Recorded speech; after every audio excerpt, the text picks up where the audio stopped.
প্রশ্ন হলো যে কোনো মুসলমান মৃত্যুবরণ করলে তাকে জান্নাতি বা জাহান্নামী বলা যাবে কিনা? যদি কেউ বলে ওই ব্যক্তির ব্যাপারে শরীয়তের হুকুম কি? কোন ব্যক্তি যদি মৃত্যুবরণ করেন তাকে জান্নাতি জাহান্নামী কোনটাই বলা যাবে না।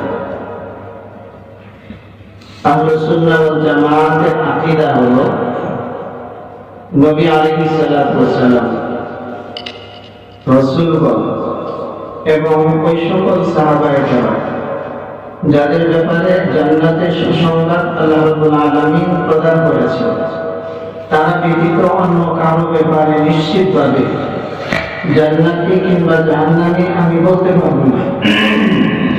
কোন বান্দার নেক আমলের বদৌলতে, নেক আমলের কারণে তার ব্যাপারে জান্নাতের আশা রাখতে পারি, আর কারো পথ মন্দ আমলের কারণ তাকে জাহান্নামে পৌঁছাইতে পারে।